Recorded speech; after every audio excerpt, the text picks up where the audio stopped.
Dateline Mystery.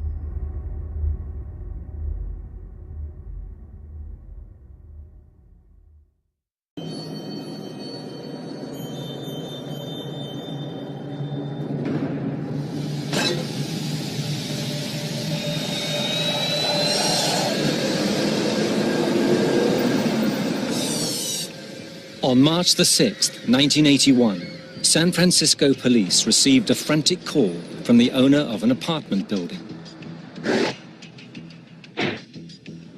The landlord had a plumber, and they were checking out the basement, and they happened to go into the basement apartment, and they found Karen Barnes lying in the kitchen.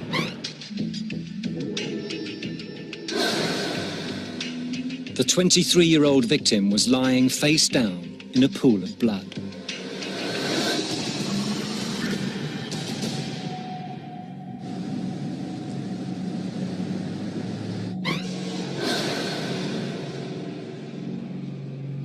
She had a blanket covering her. She had numerous stab wounds on her neck and the side of her face. She had blunt trauma about the head. So my first reaction is there's a dead body, and you're trying to find out who did it. There was no evidence of forced entry. She had money in her purse, and it appears that she was not raped. Karen sustained several blows to the head, causing a skull to be crushed. And the coroner examined the iron skillet in the kitchen cabinet, and he indicated to me that he thought this might be one of the murder weapons.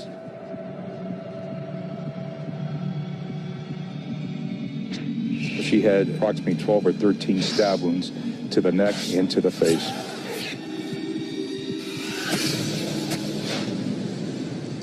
But there was no sign of the knife.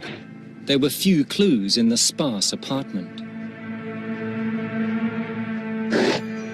In the living room, police noticed that the walls were painted with mysterious religious symbols and a name, Suzanne.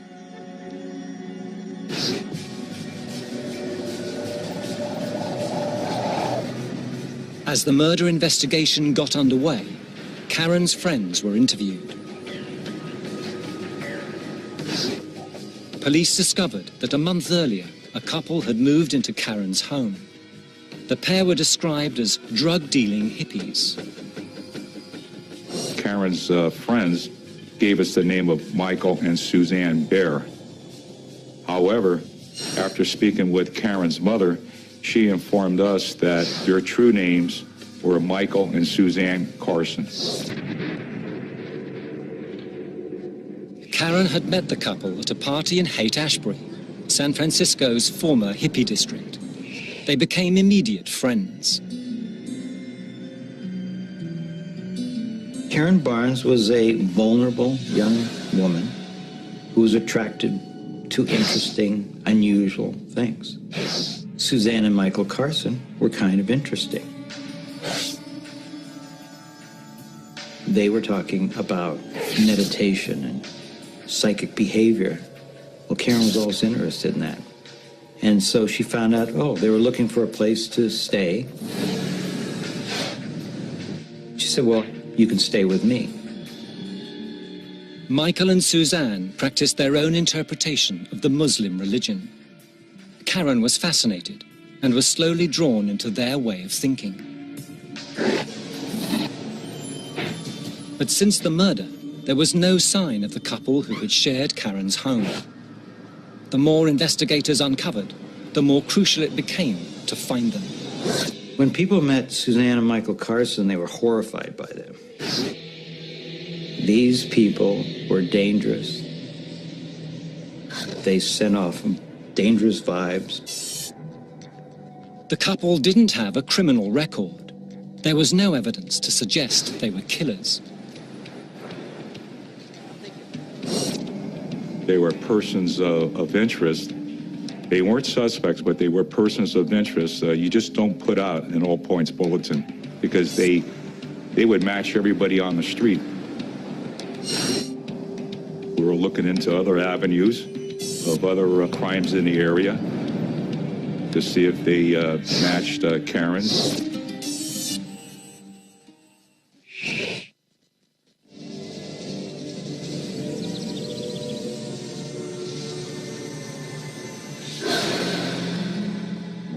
Suzanne Bear Carson was born in Arizona in 1941. She lived an idyllic childhood.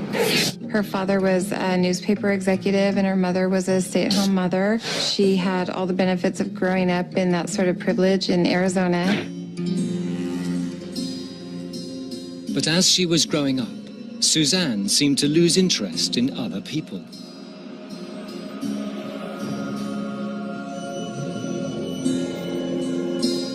She thought she was psychic.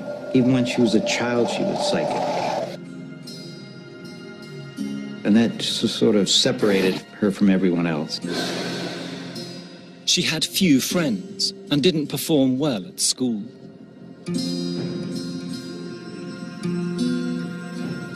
She met a man just a few years older than her and not really fitting in. She ended up married. She went on to live a life very similar to the one that she'd grown up in. But things soon changed. Suzanne became disillusioned and began to search for other meaning in her life. She embraced the counterculture and its philosophy of free love, mind-altering drugs, and spirituality. She also developed a radical interpretation of the Islamic religion.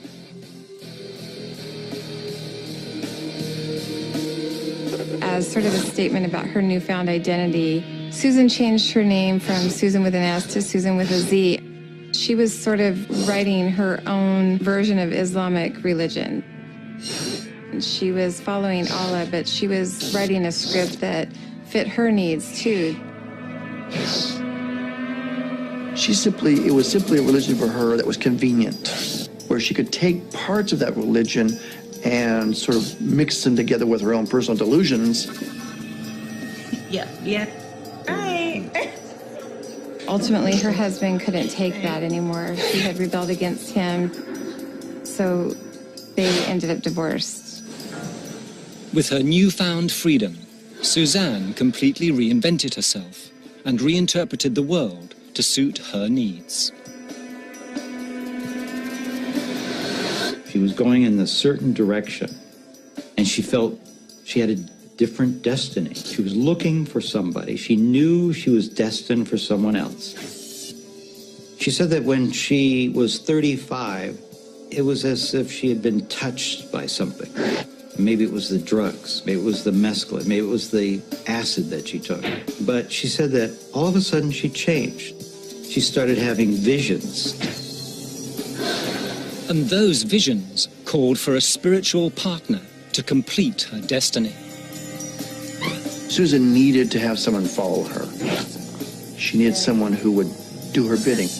She needed someone to be with her forever, her eternal soulmate.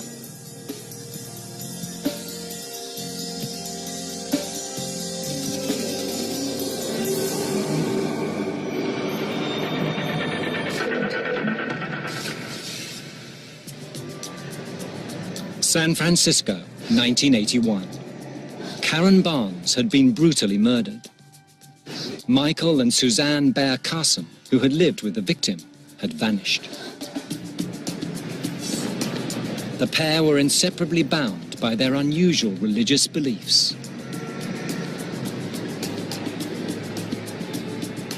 From Susan's perspective, it is a combination of her delusions, which she has embraced, certain very specific delusions, coupled with her need to control somebody else, where she will have them totally under her power. And using those delusions, she was able to attract someone to her. And Michael was that guy. Michael Bear Carson was born James Carson in 1950 in Oklahoma. He was born to a loving middle-class family. His father was an oil engineer for an oil company. Mom was a school teacher. So just very typical family. But he was diagnosed with a rare bone disorder very young, and he was actually put on bed rest for several years. And he just threw himself into books and reading. He had a great love early on of philosophy, religion, politics, history. But Carson also developed a defiant nature. He was very much a rebel, involved with drugs, sex, and rock and roll, and did not want to conform to that late 1950s, early 60s. In the late 1960s, he studied at the University of Iowa. He met a woman called Lynn, who shared his political interests. They married in the second year, and after graduation, the couple had a child, Jen. In 1975, the family moved to Arizona. My mother was teaching English, and my father was a stay-at-home dad / pot dealer. Read to me and took me to the petting zoo and made me breakfast every morning and braided my hair. And I have very, very fond memories of that time. But the good times were short-lived. I think he felt kind of lost. He was no longer immersed in that college environment. And so he just kind of jumped from one thing to another, just constantly looking for something to believe in. Carson slowly started exhibiting antisocial tendencies. He didn't get along with anybody. He hated the government. He was searching for God. He was angry. I don't know what the cause of his anger was, but he had an explosive personality.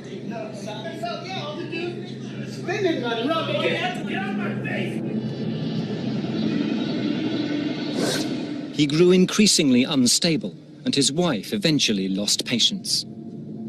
There were a lot of arguments at that time.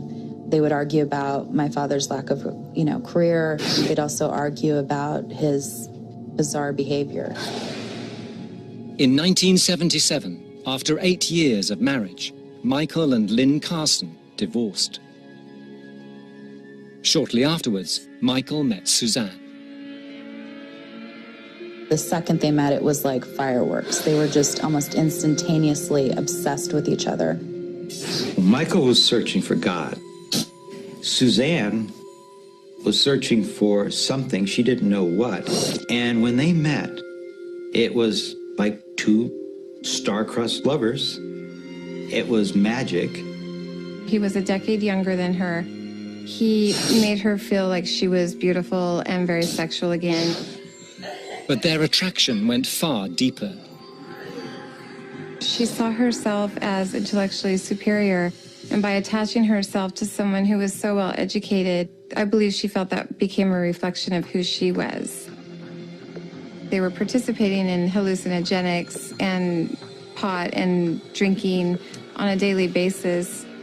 He was just an open door for all of her belief systems. It was almost like one of these philosophers he'd read on a page had just jumped off the page in 3 dimensions. Susan provides him everything that he's looking for: excitement, thrill, a new way of looking at the world, secrecy, all the things that he wants, and someone who understands him. Suzanne had finally found her soulmate.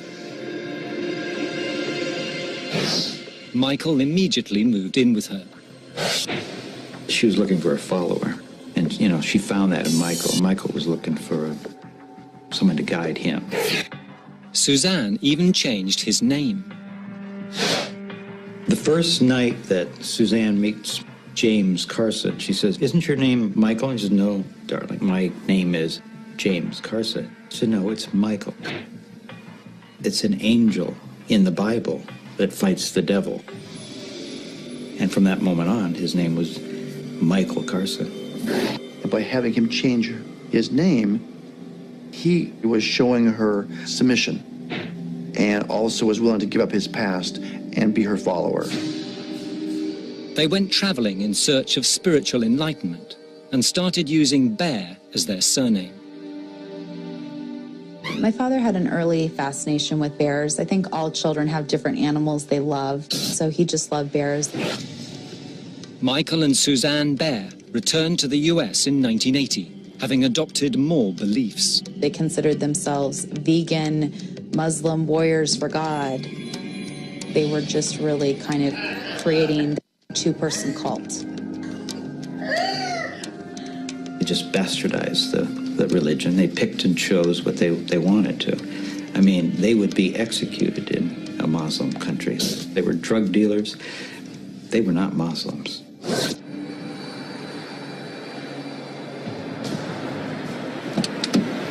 They planned a new life in California and moved to San Francisco's infamous Haight-Ashbury district.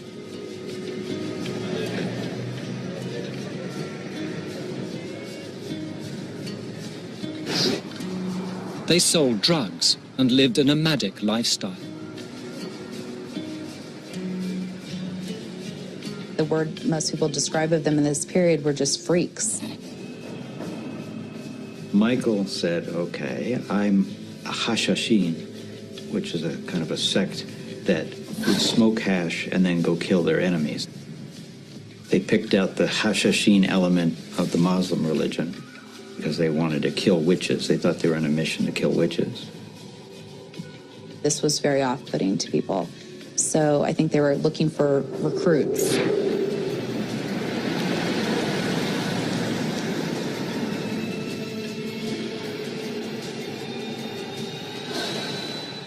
They met young Karen Barnes at a party. She was fascinated by their strange beliefs. She was kind of a groupie. Then she met the Carsons, and she said, oh, these people are interesting. Suzanne and Michael moved into Karen's basement apartment. The cult of two became a cult of three, but not for long. Suzanne began to claim that the people that she felt intimidated by were witches and other demons out to destroy her and Michael. She decided Karen must die. She was a threat to Susan. A threat because she was attractive, she was young. Susan felt that she was a threat to the relationship she had with Michael. Suzanne convinced Michael that Karen was a witch.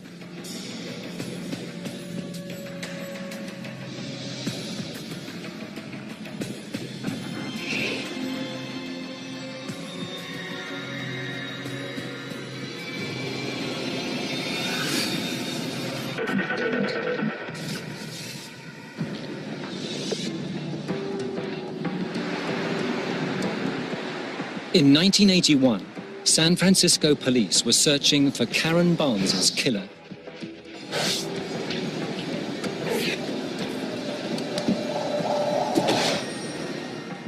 The pathology report confirmed that Karen had died from a fractured skull after being bludgeoned several times with a skillet. She had also suffered 13 stab wounds to her face and neck, inflicted from a paring knife. 2 of the wounds were deep enough to have been fatal.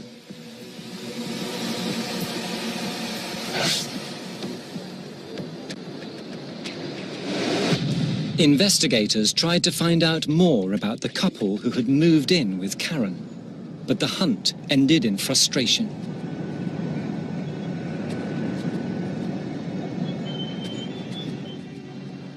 After all leads were exhausted, the case was put aside.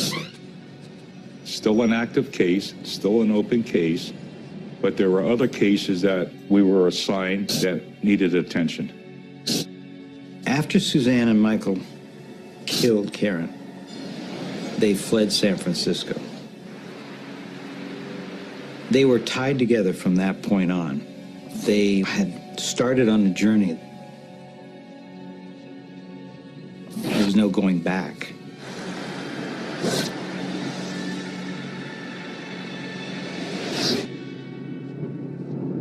On March the 23rd, 2 weeks after the murder, Suzanne and Michael arrived in southern Oregon. They hid in a small mountain shack, which they called Allah's Mountain. Allah's Mountain was paradise to Suzanne and Michael. It was a paradise with tall trees and a beautiful cabin where they could be together forever and grow all the dope they wanted to. In reality, it was a terrible, hideous shack. They called themselves Muslim assassins, and they prepared to wage a jihad against witches and evildoers. Karen was the first. Now they were going on. They were going to kill as many witches as they could. But Suzanne had another motive. Susan was very afraid of losing Michael. She had wrapped her world around him, her religion, and this belief system. And outside of that, there was no place for her to go. She wants to kill anything that might threaten her relationship with Michael.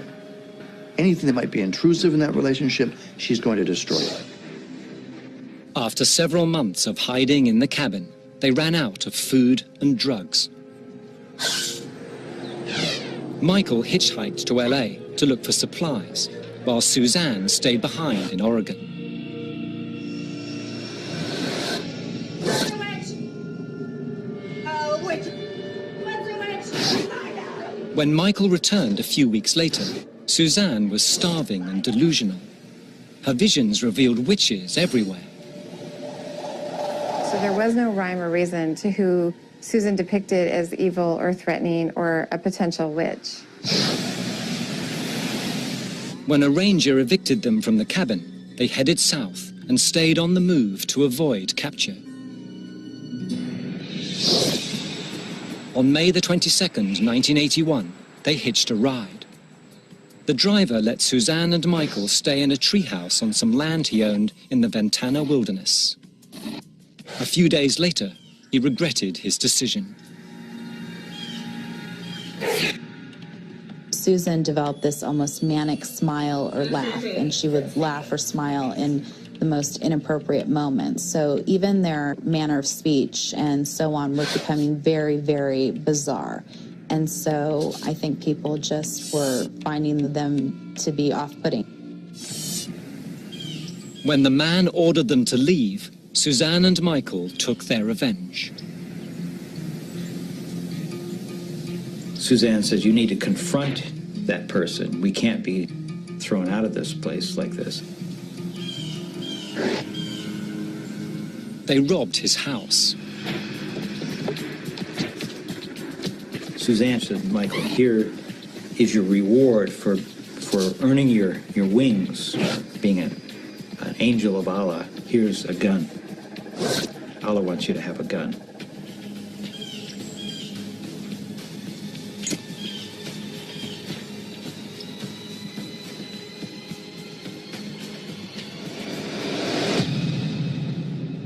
After setting fire to the house, they took off again and headed north to Humboldt County, California. In May 1982, a year after Karen's murder, Michael and Suzanne found jobs on a marijuana plantation. The pot farm was located in a really rural area, just one dirt road into it. It was just heavily wooded with little areas cleared where they stored their pot growing supplies. Suzanne and Michael hoped to blend into the secluded outlaw community. The pot farmers told me that they didn't like Michael and Susan much because they were, in their words, kind of loony, kind of crazy folks. They professed to be anarchists. They were kind of constantly bickering about how to properly manicure the marijuana, and they were always doing some kind of drug. Michael soon made an enemy. Clark Stevens was a friend of the owner of the pot garden who had been invited up to come and help out. Immediately when he got there, he kind of knocked heads with Michael and Susan. It began with an argument over how to tend to the plants and quickly escalated. Clark was the kind of guy that used foul language a little bit. He would get mad and say things to Susan that she felt were a violation of their Muslim religion. In their version of the religion, disrespect to females is almost like raping them. So then it would be up to Michael to avenge that transgression. And he touched me. I need to take care of him. But Susan ordered Michael to take care of it. A few days later, while guarding the crops, Michael carried out Suzanne's instructions.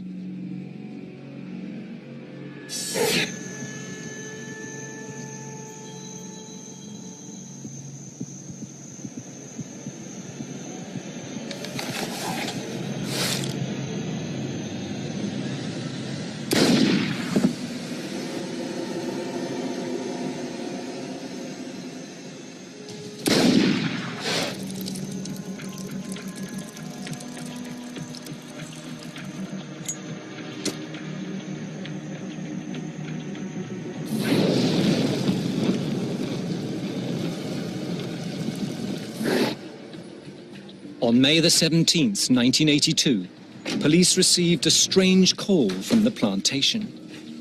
One of the dogs in this marijuana growing area had been seen playing with a ball. So they looked closer and come to find out it was a human skull. The police responded quickly. As we started walking up the skid road towards where we were told the body was, you could smell it very strongly. The body had been burned, had kerosene poured on it, and then it had been lit on fire. And when it didn't burn properly, then they covered it with chicken manure, which they had there for the marijuana, as fertilizer for the marijuana. Police carefully sifted through the remains.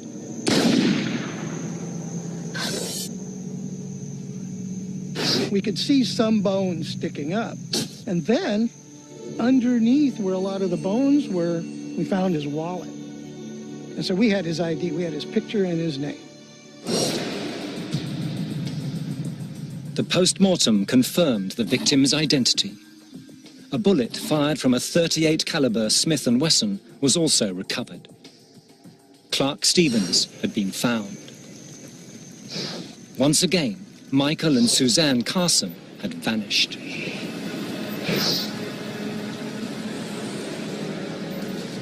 I think they're mean people. They have no soul. After Suzanne and Michael killed Clark Stevens, they headed down the highway. They escaped to Trinity County, California. The following day, they panicked when they encountered the county sheriff's search and rescue team who were looking for a lost hiker. Michael and Suzanne thought that they were after them for the murder, so they dropped their packs and bolted down the hill. They thought the police were hot on their trail. They weren't. Michael went towards L.A. Suzanne went deep into the forest. When the deputies searched the abandoned packs, they found the marijuana, bullets, an ID for a Richard Arata, and a manuscript titled Cry for War. The manuscript was an anarchist's battle cry. There's a whole culture of folks out there that hate the government, hate the people. Killing doesn't mean anything to them as long as they're justified in their own personal feeling. Michael Baer had written Cry for War. It featured a hit list of prominent figures. They felt that God wanted them to kill Ronald Reagan and Johnny Carson because their first, middle, and last names had 6 letters, 666. They were kind of connecting it to a religious or philosophic belief. Police learned that Richard Arata's ID, found in the backpack, had been stolen months earlier. A computer check revealed that Michael Baer was wanted for questioning in connection with the murder of Clark Stevens. Investigators took fingerprints from the manifesto and checked them against their database. Because once you put it in the computer, law enforcement takes a look at it. And Secret Service picked up on that. Hey, these are threats to government officials. Meanwhile, Michael made his way to the Alhambra area of LA.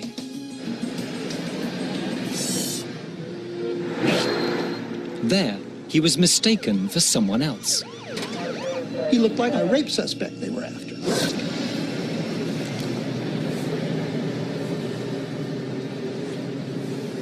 And so the Alhambra officer picks him up. Michael still had the gun he'd used to kill Clark Stevens. He resisted the temptation to use it. He laid Michael out on the street and patted him down, but he was carrying the gun in his crotch, and the officer didn't find the gun. When the officer took him in for questioning, Michael hid the weapon under the back seat of the patrol car. Police questioned him for an hour. He gave them the name from the stolen ID. The police didn't check the narcotics database and were unaware that he was using someone else's identity. It was simply because they had a miscommunication. Somehow, they didn't get the information that we wanted as a person of interest in a homicide. Michael hoped his cover wouldn't be blown. So they took his picture and had him fill out some paperwork, a felony sheet. They faxed the photograph of Michael to the rape victim in the hospital. And they said, no, that's not him. So they cut him loose. When they did that, when the next shift came on, the new officer, he pulls the back seat of his patrol car like you're supposed to do, and he finds a gun there. After finding the gun, they put out an all-points bulletin to locate him. They used the name he'd given them, Richard Arata. Police in Humboldt County recognized the name. The plantation workers and search and rescue team then identified Michael Bear Carson's picture. We had the gun, we looked at the picture, looked like our guy. We sent the gun to the lab. We discovered that it matched a round that was taken out of the head of Clark Stevens. The ballistically was a match, so that pretty well convinced us that we had the right folks. 1 week after Clark Stevens' body was discovered, the killers were reunited. Suzanne and Michael Carson met in Sonora at a place called Phoenix Lake Road because that was their prearranged meeting place if they got separated. Suzanne's erratic visions then led them all over the state for months. Although her cult was a person of one, she was using her religion to scare Michael into staying with her, intimidate him. They eventually ended up in Portland, Oregon, at a friend's house. Once again, they overstayed their welcome and were asked to leave. They took off, with Michael having stolen a .38 caliber pistol. They were stranded out in the middle of the valley somewhere, and they were not getting the rides. And then a truck was going north, and they were going south, and that truck turns around and comes back. Suzanne spots it and says, Michael, that's a witch. We're going to have to kill that person.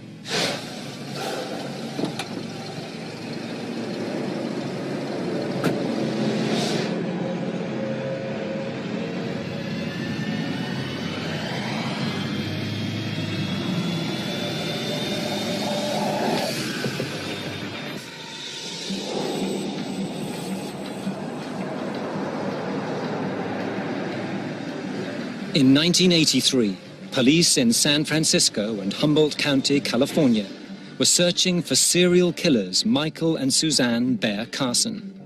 They were on the run, primed and ready to kill again.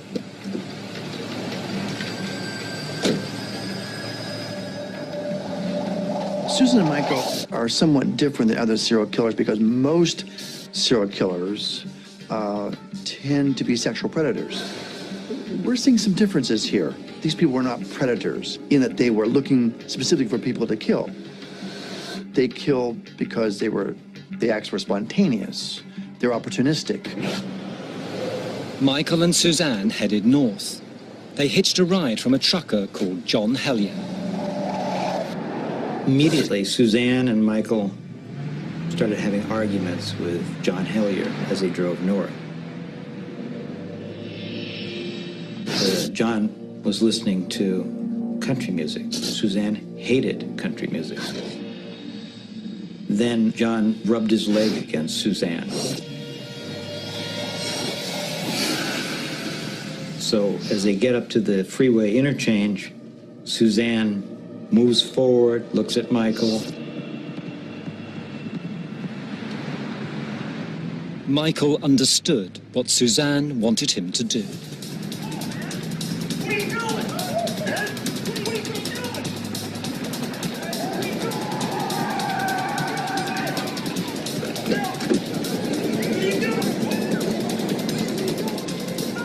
There's this huge struggle in there along the highway. It's a huge scene. It goes on for about 10 minutes.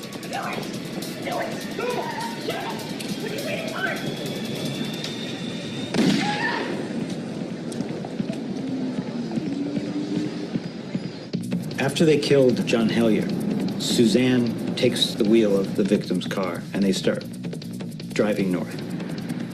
Witnesses called the police as Michael and Suzanne sped down the winding road through Sonoma and into Napa County. The police had picked it up on the radio, so there's this pursuit through 2 counties. Just over the Napa County line, Suzanne lost control of the truck and crashed into a ditch. The pair fled into the woods. The police quickly caught up and arrested them.